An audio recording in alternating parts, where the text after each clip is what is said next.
de posses, talvez você já tenha ouvido falar, e entram em depressão. Simplesmente porque chega um determinado momento que agora para onde? O que falta eu desejar? Que a vida foi colocada como um simples acúmulo de desejos. E quando eu preenchi os meus desejos, vou viver pelo que agora?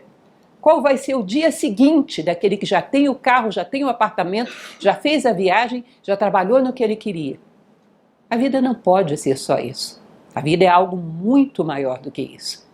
E aí vem esse terceiro grupo de pessoas que realmente, se você pergunta para elas o que você quer ser, ela vai te dizer: eu sei o que eu quero ser. Eu tenho um propósito de vida idealista, quero me tornar um ser humano melhor. Esse propósito está explícito em tudo o que eu faço. Eu sei trabalhar pelo outro, eu sei trabalhar pelo todo. Eu quero ser um ser humano verdadeiro. Eu quero alcançar aquilo que a gente pode considerar do máximo da condição humana. Eu quero me completar como ser humano. Essa é uma pessoa que tem um sentido de vida para a vida inteira. Nunca vai acontecer dele levantar da cama pela manhã e não ter pelo que viver. Uma vez eu vi uma pessoa descrevendo um episódio de depressão. Aquilo me tocou muito porque eu achei uma experiência muito dolorosa. Ela dizia que ela estava no meio de uma crise depressiva, ela abria os olhos pela manhã e olhava para o teto do quarto e tentava enumerar uma, duas boas razões para levantar da cama e começar tudo de novo. E não encontrava. Uma ou duas boas razões para continuar vivendo e não encontrava. Se é uma coisa que todo mundo sabe, mas na prática é um pouco difícil da gente colocar isso objetivamente na vida, é que uma pessoa sem motivação, ela está sujeita a todos os dramas psicológicos do mundo. E que para você tirar uma pessoa de um drama psicológico, você precisa ter algo acima que a puxe, que dê a ela condição de ter garra para poder sair daquela, ter pelo que viver, ter algo maior a que dedicar à sua vida. Ou seja, um idealismo que dê a essa pessoa uma motivação para a vida inteira. Eu quero ser um ser humano verdadeiro, e um ser humano verdadeiro faz diferença no mundo. Em última instância, eu quero mudar o mundo, um pouquinho que seja, porque eu existi. Isso é chamado de um idealista. Um idealista é um cidadão que pode até se abater, pode até viver uma crise, mas ele vai sair dela. Sabe por quê? Quando ele abre os olhos pela manhã, que ele olha para o teto do quarto dele, ele vê uma boa razão pela qual continuar lutando. Eu não vou deixar o mundo do jeito que eu encontrei. Eu não vou sair daqui do tamanho que eu era quando cheguei. Eu vou sair maior do que eu entrei. E o mundo vai ficar um pouquinho melhor porque eu existi. Eu não desisto de fazer diferença. Então eu posso dizer para vocês que esse eu idealista que existe adormecido dentro de todos nós é de onde vem a nossa capacidade de sermos motivados e superarmos os dramas da vida, superarmos as adversidades, porque é algo que justifica até o último respirar, até o último momento, até o último sopro de vida é justificado por esse objetivo. Se eu tiver um sopro de vida, nesse sopro de vida eu vou procurar beneficiar o mundo de alguma maneira. Vou procurar dizer aquela palavra que alguém precisa ouvir, vou procurar levar aquele consolo que aquela pessoa precisa receber, vou procurar conquistar aquele nível de sentimentos que eu gostaria de conquistar. Enquanto houver vida, eu estarei lutando para ser um ser humano melhor, para buscar esse ideal. Ou seja, uma pessoa que tem um ideal é uma pessoa que tem protagonismo, que tem movimento próprio, que não é empurrado pelas circunstâncias. E aí ela começa a ter condições de realmente construir em si próprio qualquer coisa. Quem almeja os fins, almeja os meios. Pensem que essa é uma geração, não preciso falar isso para vocês, todo mundo sabe, está nas estatísticas, uma geração que sofre de uma tendência à depressão, à melancolia coletiva. Por que será?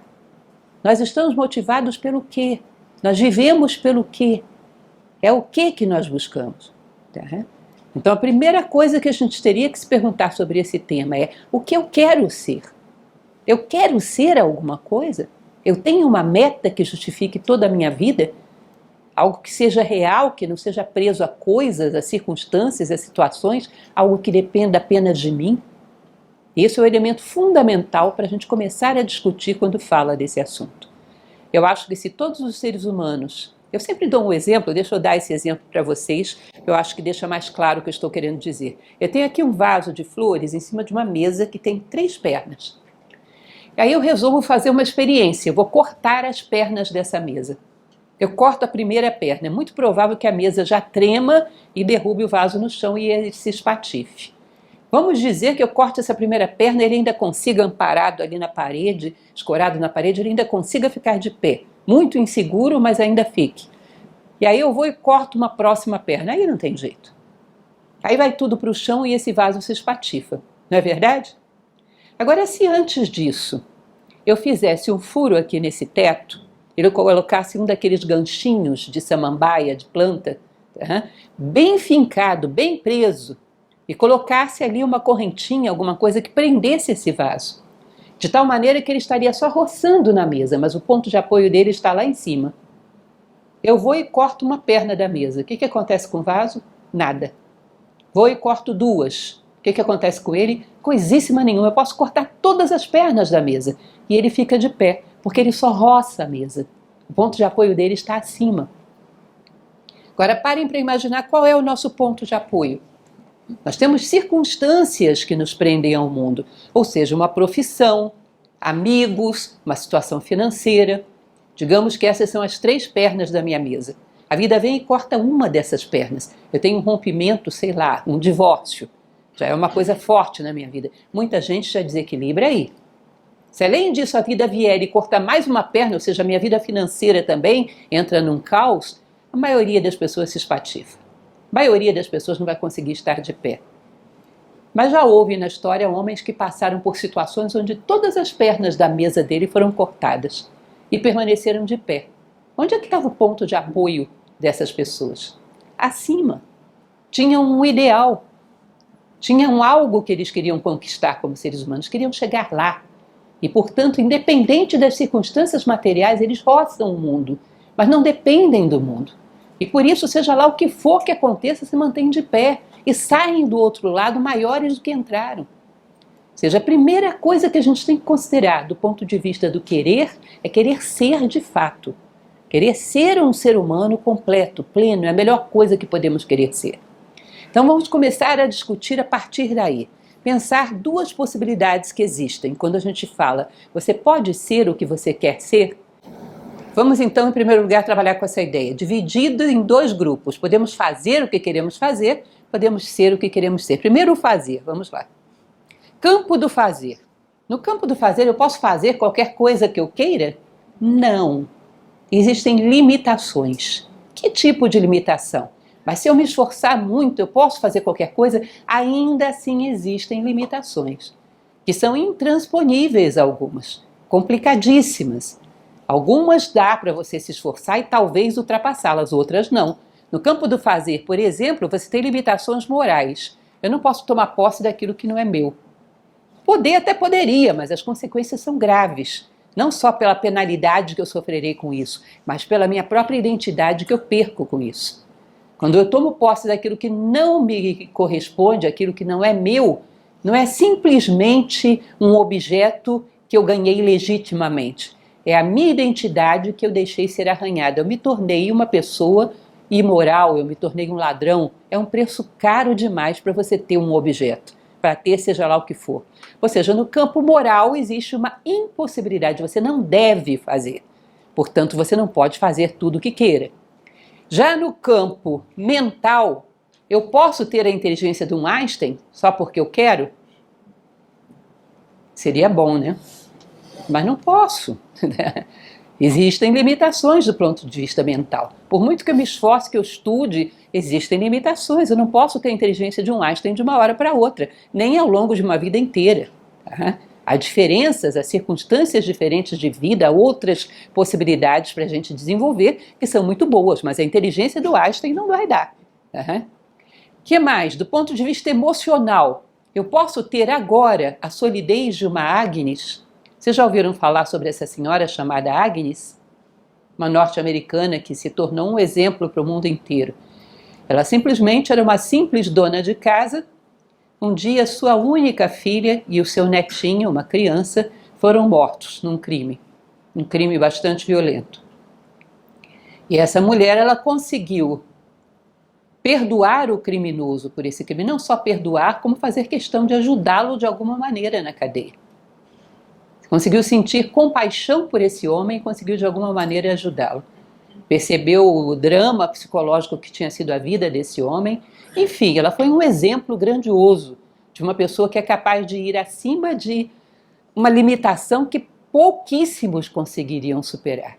O nível de revolta, de ódio de uma circunstância como essa. Ela foi capaz de ir acima e ter compaixão, e ter pena, e fazer tudo o que ela pôde para ajudar esse ser humano. É lógico que a gente acha lindo e é realmente muito bonito. Mas só por achar bonito, será que eu teria a mesma condição emocional que ela agora, nesse momento? É algo muito complicado. Teria que trabalhar toda uma vida, talvez até venha a ter. Mas teria que trabalhar toda uma vida para alcançar esse nível de maturidade emocional para ser capaz de uma coisa dessas. Imaginem uma situação desse tipo. Uma dor desse tamanho, você ser capaz de sentir a ausência total de ódio, total de vingança e um espírito real de compaixão. Ou seja, pode ser até que a gente conquiste isso algum dia, mas não é para agora. Ou seja, são limitações emocionais que a gente ainda teria muito que crescer nesse campo, né? E do ponto de vista físico, eu posso jogar futebol como o Pelé, se eu quiser? Vou começar a estudar futebol feminino, vamos ver se eu consigo. Não vai dar, não vai dar. Evidentemente há limitações. Ou seja, no campo do fazer a gente está cheio de limitações. Existem limites em todos os níveis da nossa personalidade. Físico, emocional, mental. Nem tudo que a gente quer fazer, a gente vai poder. Tá? Então, nós não podemos fazer tudo aquilo que não devemos ou não alcançamos agora. E o campo do ser, como é que será que funciona? Será que eu também tenho limitações? O que é que vocês acham? Existem limitações também no campo do ser? Aí vamos lá, vamos dar uma olhada como é que funciona isso. No campo do ser, existe um autor renascentista, vocês talvez já tenham ouvido falar sobre ele, se chama Pico della Mirandola. Ele escreveu uma coisa chamada O Discurso da Dignidade do Homem, onde ele vai falar sobre uma coisa excepcional. Eu trouxe até um pedaço desse discurso para mostrar para vocês. A capacidade que tem o ser humano de ser aquilo que ele pretenda ser, se ele realmente o quer. O que é uma pedra? É um ser definido pela inércia, né? Não se move, inércia e resistência, paradinha no lugar. Se eu quiser ser como uma pedra, eu posso? Eu não posso ser uma pessoa absolutamente inerte, ficar dentro da minha casa absolutamente resistente a qualquer atividade? Preguiça total e absoluta, eu não posso fazer isso? Tanto posso que tem muita gente que faz. Tem muita gente que tem a total inatividade como felicidade perfeita, o dolce far niente, né? O doce não fazer nada. Ou seja, eu posso. Uma planta vive em função de captar energia, ela é a base da cadeia alimentar. Ela tira da natureza o próprio alimento, todo mundo se alimenta através dela. Portanto, ela é um ser que tem um foco, buscar energia. Ela vive em função disso, buscar energia. Tirar a energia da terra, do sol e fabricar o seu próprio alimento. Se eu quiser viver em função de buscar energia, que no campo humano seria, por exemplo, tempo, dinheiro, ou seja, eu me tornaria um grande ambicioso, eu também não posso fazer isso? Tanto posso que tem muita gente que faz, vive em função de ganhar dinheiro e nunca acha que tem o suficiente. Está eternamente querendo acumular mais e mais e mais e mais energia. Um dia desses eu vi uma situação, como a humanidade é bizarra, né? O que a gente possa imaginar existe. De um cidadão milionário que ele resolveu investir no sistema de saúde que ele pudesse regredir na sua idade. Vocês já viram isso, essa história? Ou seja, esse queria energia tempo, queria voltar no tempo, queria ser como um garoto de 18 anos. Parece que agora ele desistiu, felizmente, né? Porque só mudou o método. Mudou o método? Só desistiu ainda não. Ah, não desistiu ainda não. Ou seja, loucuras desse tipo é uma pessoa que vive em função de energia. Ou acumular dinheiro, ou voltar atrás no tempo. Ou seja, tanto posso que tem gente que faz, que vive na prática com o mesmo objetivo de uma planta. Um animal, basicamente os animais em geral, qual é a motivação deles? sobreviver e perpetuar a espécie, dois instintos, né? Sobrevivência e perpetuação da espécie. O ser humano pode viver em função só dessas coisas também?